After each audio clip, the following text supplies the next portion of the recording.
Hello, beautiful beings. Thais Sky here. Welcome to day 9 of the 10 Days of Worth series. Welcome.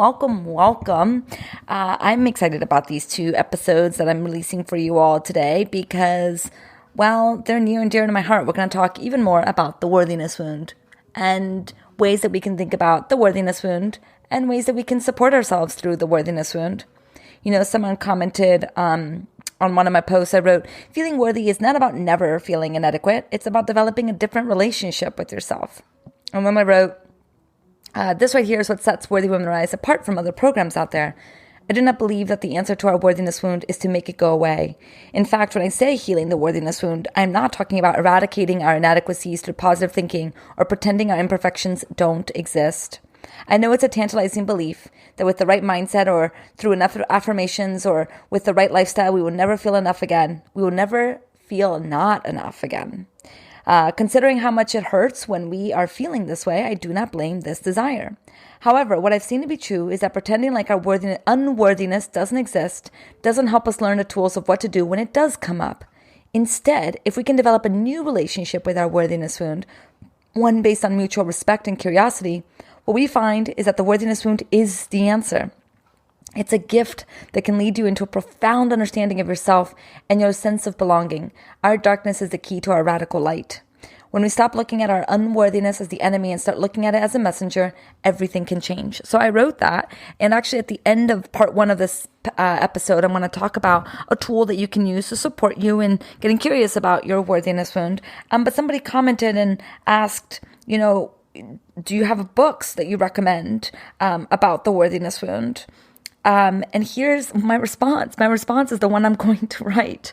Because this concept of the worthiness wound is something I've conceptualized. I've done the research.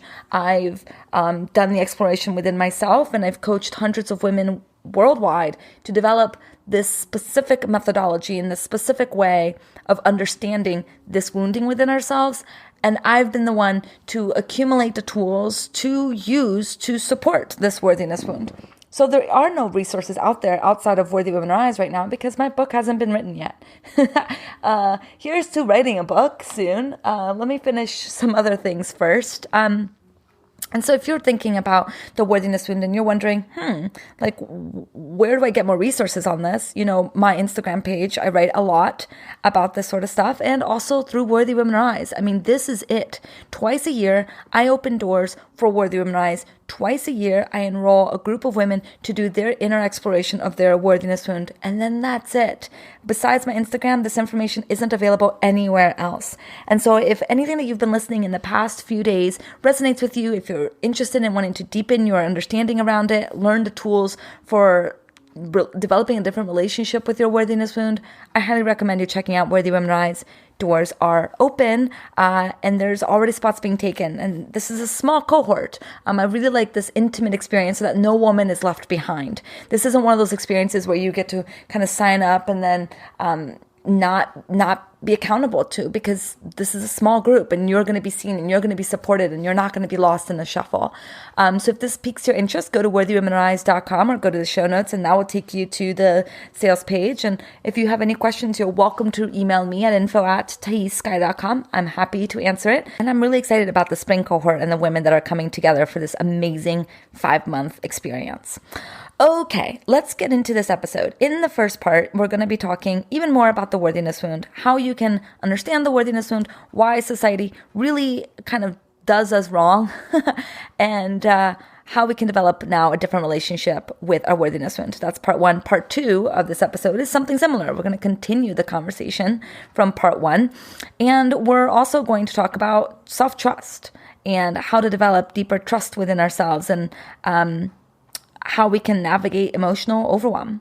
So listen in and let me know what you think on Instagram at @IamThaisSky. Welcome to Reclaim, a podcast for women by women on conversations that matter. I am your host, Thais Sky, international speaker, teacher, and a certified life coach currently working to become a licensed psychotherapist in the state of California. Join me here every week as I offer thoughts and interviews on what it means to reclaim your humanness in this messy world.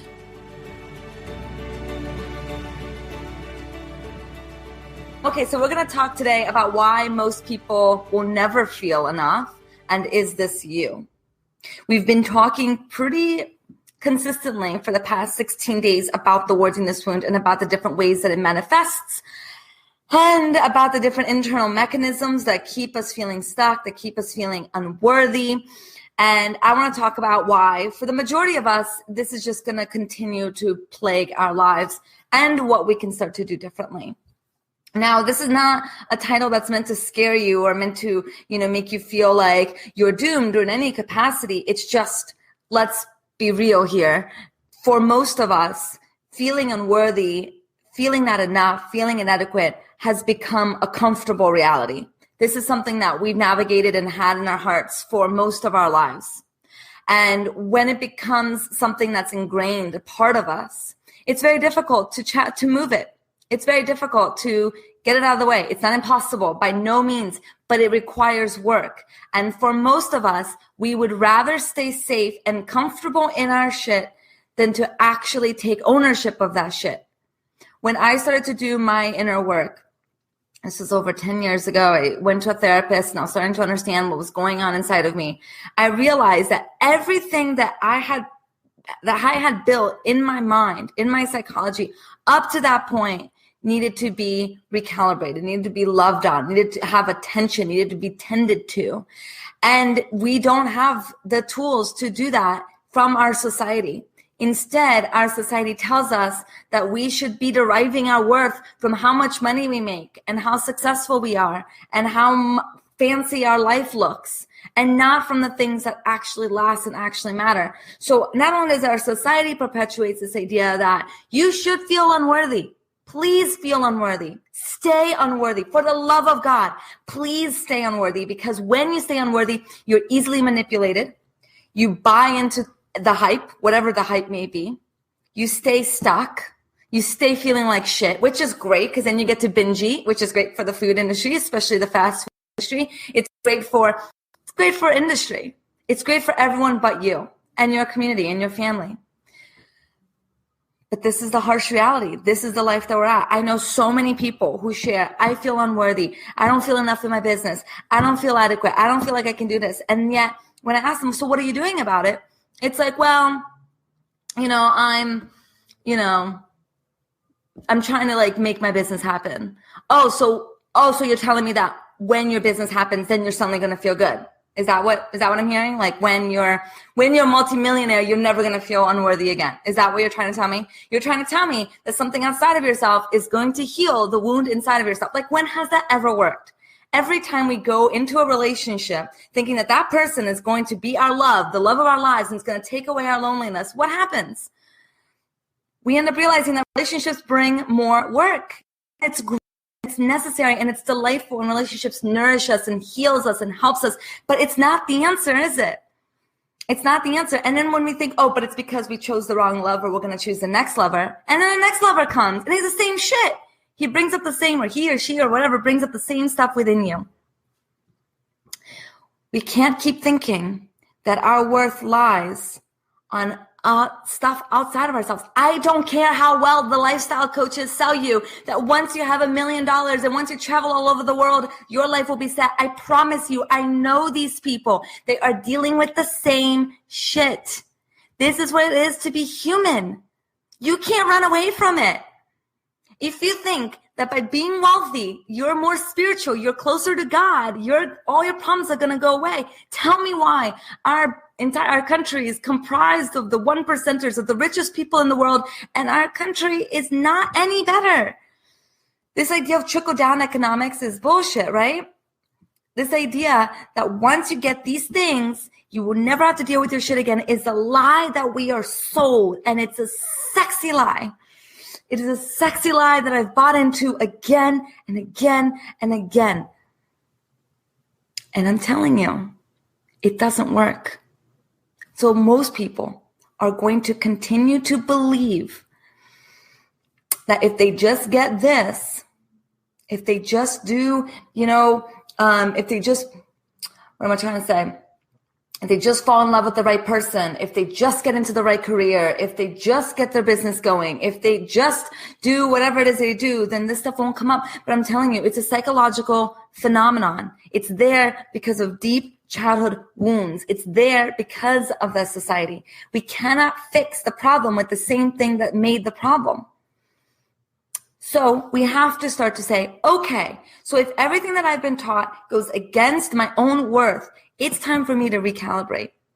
And this is the second part. This is the second reason why for so many of us, we're never going to feel unworthy. So we recognize that it's time to recalibrate. But for many of us, feeling like shit is a form of addiction. Now, I don't mean to say that in a pessimistic way. It's not that we are inherently bad people. It's that this is how our mind works. This is just biology. We're addicted to feeling like shit. We're addicted to the victim. We're addicted to the ego. Because if you feel like shit, you don't actually have to take responsibility for your stuff. When you feel like shit, you don't actually have to show up. When you feel like shit, you get to not get dressed in the morning. When you feel like shit, you get to skip out on going to the gym or whatever it is. You get to eat like shitty foods because you feel like shit. When you feel like shit, it's very, very hard to feel inspired and encouraged and motivated to do the work required to get to what we want. Like I shared with you all, I think yesterday or the day before, when I was going through my deep, serious binge eating, and, I try to ask myself, why can't I stop? Why can't I just stop? And you can't, you can't just stop. It doesn't work that way. But I tried very hard to just stop.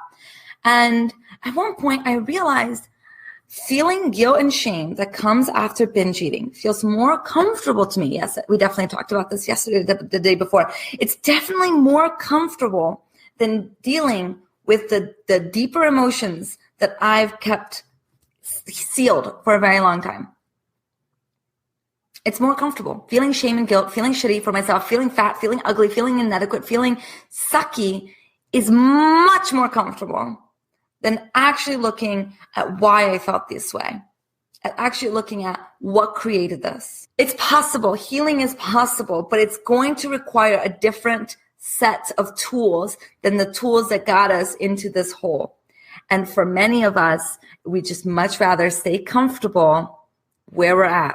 We much rather nitpick ourselves. We'd much rather focus on the zit than focus on the reality or the beauty or what's possible. And I don't want that for any of y'all. I don't want that for me. And I have to sit with this constantly because, again, this is our biology. This is not shaming. This is facts. This is humanity. We have a deep desire to grow, but that deep desire to grow rubs up right against everything we know. And we gotta make a decision. Are you gonna keep going the way you've always gone? Or are you going to decide that your growth is the key? Your growth is more important. It's obviously quite more complicated than just making a decision, but intention begins the journey. Intention begins the journey. So let's see, make sure I got everything that I want to get. Yeah, so the other thing that I didn't mention, and I want to make sure that I mention, that's part of the mechanisms of why most of us are going to continue to feel inadequate, even though we want to do everything possible to not feel inadequate, is that we've been kind of indoctrinated that we kind of have to do this alone, that we're kind of on our own here, that we should figure this shit out. It's kind of like we feel like everyone else received the manual of life and we didn't. Everyone else got the manual, we didn't. And so we kind of have to just figure it out. We just got to buck up. We just got to try it.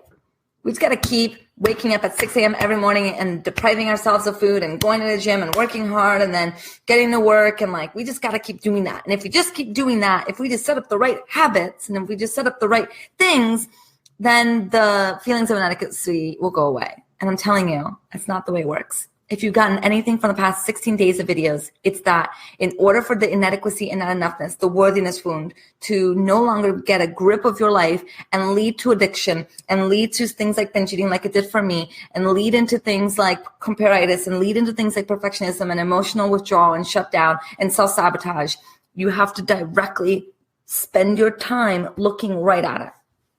The gift is in the wound. So my loves, what I want you to get out of this is I want you to sit with today and I want you to ask yourself, what am I willing to do about this? Am I willing to go into the deprogramming route Or am I willing to believe that my worthiness wound is just the way it is and I have to live with it with every day, and I'm just going to feel inadequate and I just have to numb myself out and watch TV and fix myself, and then I will feel better, and then I will never feel this again. We've got to ask ourselves. These are not the two alternatives. It's not black and white, but these are the two options that I'm seeing right now in my heart.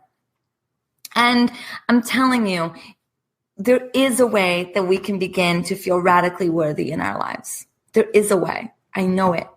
I'm exploring it every day. There is a way that we can be visible every day and not have that collapse us. There is a way that we can be bold, that we can stand in our truth, that we can be uncomfortable, that we can be expressed, that we can be silly and goofy and loud and obnoxious and not really worry about what other people have to say about us. This is possible for us. I have a little paragraph that I want to read for you. So this is from a lecture called Unifying the Inner Split, which is something that I talk about with the worthiness wound, how our unworthiness is a split. When we think of the real self, we know that it stands for the divine spark. Your unconscious concept of the real self is so lofty and so holy that it's utterly foreign to the self with which you are familiar, right? How many of us think that our real selves, our true selves is like this big holy thing that's way beyond anything that we are right now? That discrepancy both frightens us and discourages us. Your fear is, in fact, one of the greatest stumbling blocks in actually finding your real self, because your real self is much nearer to you than you realize. There are areas of your life where you are already your real self. You just don't know it because it's such a natural process. You cannot as yet distinguish between the natural action and action coming from the superficial layers.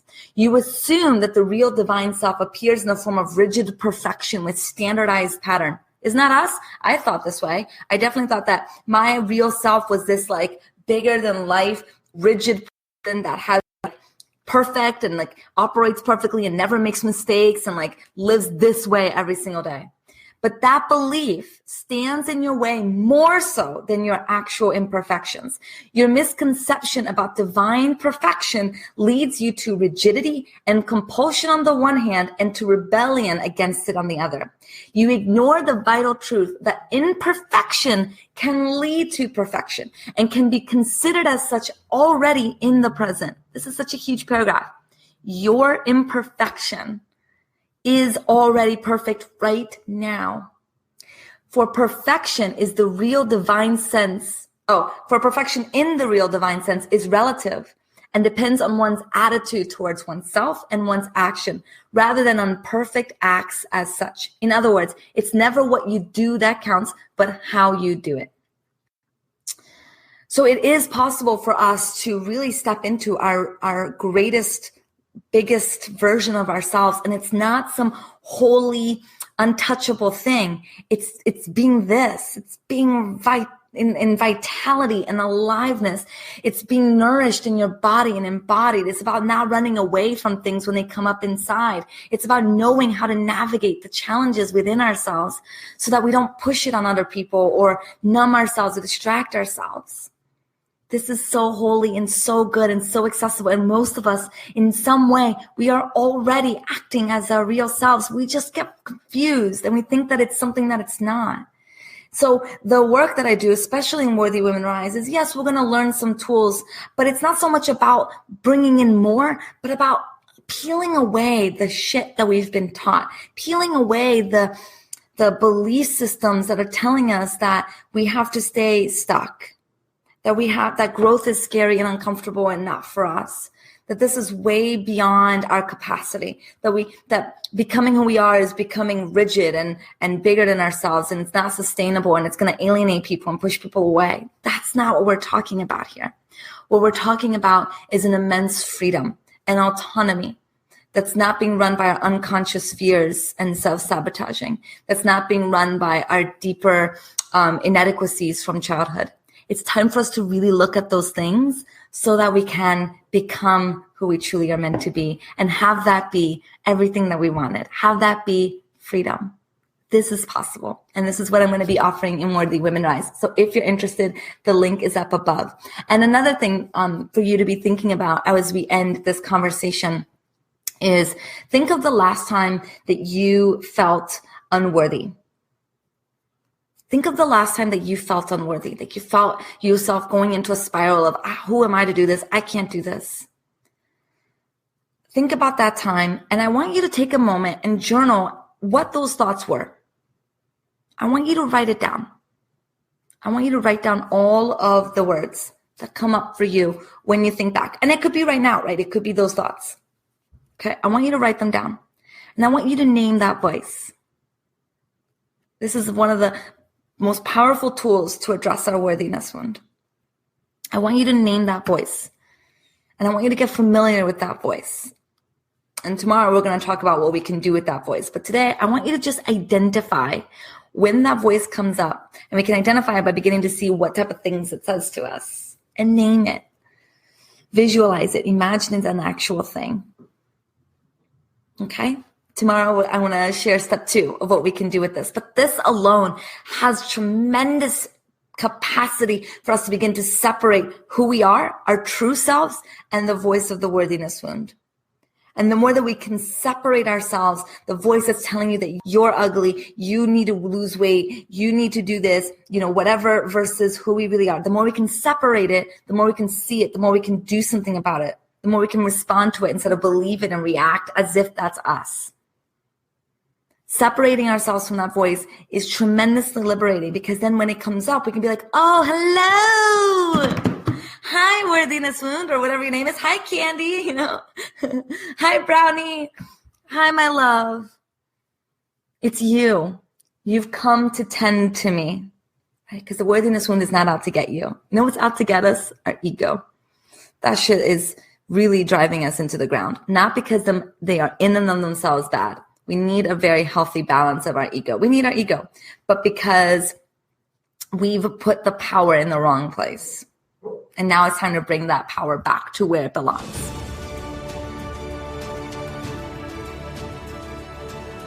So today we're going to talk about the cost of distrusting yourself and the ways that we compensate. Because we weren't ever taught to trust our instincts when we were little, right? We had the instincts to draw on the wall. That wasn't okay. We were taught that mistakes are bad. We get demarcations at school when we made a mistake. When we experimented and tried something new, little boys tended to get more girth to try and experiment, while little girls were kind of indoctrinated that we had to follow the rules, and that if we follow the rules, if we were a good girl, we would be applauded. So from a pretty early age, we learned that trusting ourselves is not always the best thing, because we have impulses, we have desires, we have things that it's not socially acceptable, or it's just not okay in the world, or we've done that and it led to mistakes. I've worked with a client before who was terrified to even say yes to working with me because she was so scared of making the investment because she doesn't trust herself around money. And when I asked her what led you to this distrust around money, it was a few experiences that she's had in the past where she made some poor decisions around money, and now she has absolutely no trust with herself and how to make money and how to spend money. And maybe that's true for you in some area of your life. You've tried something again and again and again. It doesn't work. And for that, you develop kind of this sense that I don't actually know what's best for me. I don't actually know what's best for my life. And this can feel incredibly incapacitating, because when you don't trust yourself, how are you supposed to make the best decisions for yourself? When you distrust yourself, what happens? We then create a lot of power in other people's opinions of our lives. We ask everyone and our mother, we ask our best friends, we ask our partners, we ask our family to tell us what to do, because we don't know what to do, because we don't trust ourselves. And the hardest part is, because we've kind of been taught from a very early age to not trust our instincts, to not trust our desires. For most of us, it's not even about distrusting ourselves. We don't even know who we really are. We don't really know even what our true desires are, because they're so clouded by judgments and expectations and fears that we've been, piling in from a very early age. So what do we do, and how do we compensate? There are many ways that I have compensated for distrusting myself, and I want to share a few of them here. One of the big ways that I've compensated for distrusting myself is grandiosity. Now, from a very early age, personally, I've developed this sense that if you're normal, if you're mediocre, if you're just okay, if you're just average, you get lost in the shuffle and you won't get attention, you won't get love. We moved around a lot. In fact, I moved around like 13 times before I was 15 years old. So there was a lot of moving, a lot of changing parts. I moved internationally a few times. I lived in Japan, I lived in Brazil. And every time I moved somewhere, I had to reclaim all of who I am again. And so if I were shy, if I were quiet, if I was small and retracted, then I wouldn't get attention. I wouldn't get love. So I internalized this idea that if I'm, mediocre, if I'm just who I am, then I'm not going to get the love that I need. I'm not going to get the attention I need. And so I've compensated by stepping into this idea of grandiosity, which is I need to make tons of money and I need to make tons of impact and I need to be famous or else my life won't matter at all. I'm completely insignificant unless I reach these high level achieving, levels of society. Now, on the one hand, it's totally normal and fine for us to want to make a great impact and be famous or whatever. But we've got to always ask ourselves, what's the energy in which we're doing this? What happens if we don't? Is a great way to see, what the energy is. If you're like, okay, I want to be famous, like I want to be like Taylor Swift, and I'm going to work really, really hard, but if I don't make it, then at least I'll have pursued my dreams. That sounds like a healthy orientation. If I don't become like Taylor Swift and if I don't, become this level of grandiosity, then it means that I'm worthless. It means that I'm nothing. And I've had to do some deep work around rubbing up against this idea of death, of being normal, of being mediocre. Because while I'm terrified of mediocrity, while I'm terrified of being insignificant, I will continue to be unsatisfied with whatever level of achievement I achieve. Do we see that? Even when I become the Taylor Swift, even if I reach that level of fame or whatever, I will still not feel sufficient because I'm not doing it from a place of wanting to reach Taylor Swift. I'm doing it from a place of needing to be significant. So this is one of the big ways that I've compensated for my inability to really trust that my deserving, my lovability is rooted in just who I am. The other way that I've overcompensated for distrusting myself is leaning way too hard on this idea of manifestation and law of attraction to the point of self-annihilation. And I want to share a little bit about that. Manifestation and law of attraction, whatever your beliefs are, is a tool, is a method for us to develop a deeper relationship with the universe and with those around us. It is a way that we can begin to take ownership and responsibility of our lives and dictate what we want to create. In and of itself, it's a great tool. If it works for you, it works for you. Go with it, ride it, do it. For me, when I fell into the space of believing in manifestation and law of attraction, I was operating from the point of, if I don't manifest and attract what I want, it's because I somehow fucked up. It's because I'm broken. I had an experience where I really, really, really, really, really wanted something, and I worked really, really hard to make that happen, and I didn't get it. And I was devastated. And I fell into this spiral of inadequacy and unworthiness. And I was like, I did everything that I was supposed to do. I manifested it. I believed in myself. I had positive mindset. I was, I wrote down my goals and I believed and I visioned it and I did everything. I meditated every day. I did everything that I was supposed to do. So it must mean if I didn't get this, that the little bit of fear that I experienced was manifested. Like, this is my fault. Like, this is all on me. Like, it's not because sometimes life just happens. It's not because sometimes we're just not supposed to get what we want because it's leading us to something deeper. No, for me, in that moment, it was, I'm not manifesting what I want because I am broken. And the reason that happened for me was because I didn't have a foundation of worth. I was too caught up in needing the external world to validate myself. And the way that happened was, if I get everything I want, then I'm validated that I'm worthy. And if I don't get everything I want, it must mean that I'm broken. It must mean that I'm inadequate. It must mean that my fear manifested. And I think that's one of the worst things that we can say to people when they're in that spiral of feeling inadequate is, somehow this is on you. What we can do and what we should do in those moments is ask ourselves and be tender with ourselves and be with this, the broken little piece of the little girl within us and just say, this is okay. This is life. We're allowed to be disappointed. It doesn't mean anything about our lovability. It doesn't mean anything about our worthability. When we distrust ourselves, it's so easy for us to believe that something outside of ourselves is going to give us the answer. And I said this again and again and again throughout the past 18 days because I see it to be so true for me every single day. How many likes you get on social media literally it doesn't value you. What traction you get, what type of response you get from your boss, it doesn't mean anything about you. But when you're not operating from a foundation of trusting yourself, when you're not operating from a space of believing in yourself, not from here, but in here, it's very easy for us to ride that roller coaster of, I didn't get this, it must mean something's wrong with me. It must mean that I'm broken. That's the obvious conclusion, right? If it's coming from a place of unworthiness, of course that's what's going to happen. So again, it's not that law of attraction or manifestation or any of that is bad. It's that for me, it was feeling my collapse. And so I had to step away from those concepts and I had to step into a place of, how can I trust myself? How can I step into a deeper foundation within myself? This is, I think, the shadow side of believing in this co-creation with the universe. When it's doing from a foundation of love, everything feels like it's just a manifestation of that, even the challenges. But when we're operating from a place of, I don't really know who I am and I'm still learning about myself, it's very easy for us to then fuel our self-hate with whatever tools that we learn. And luckily, this can change.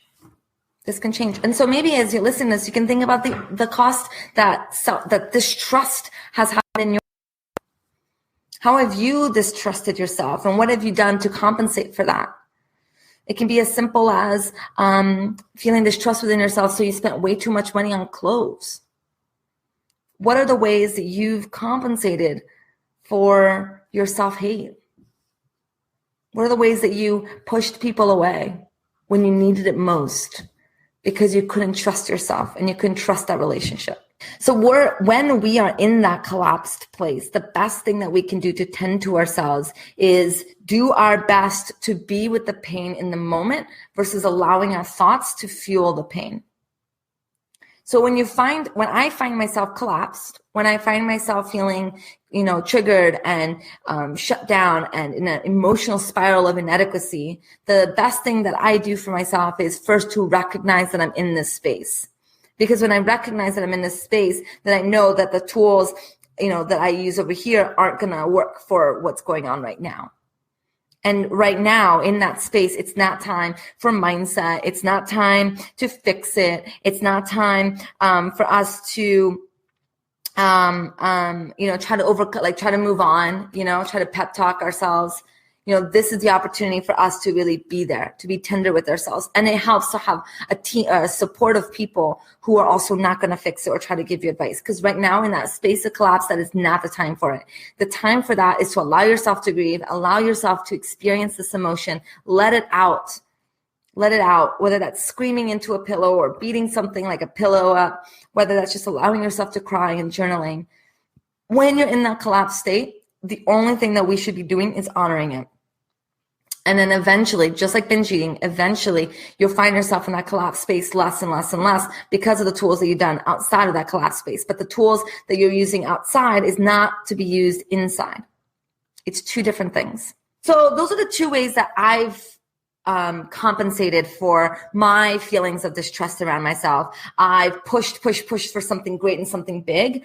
And I truly believed in manifestation. And anytime that anything came up that didn't align with my manifestation, I let myself believe that it meant that I was broken. And we're just not that godly yet. We're just not that in alignment with the universe where we have a little dose of fear and it manifests. It just doesn't quite work that way. Like, we're working on clearing our channels, but right now our channels aren't cleared enough that we can just wave a magic wand and have whatever we want happen. It doesn't work that way. So we want to be cognizant of when we're using these very well-meaning tools for our own demise.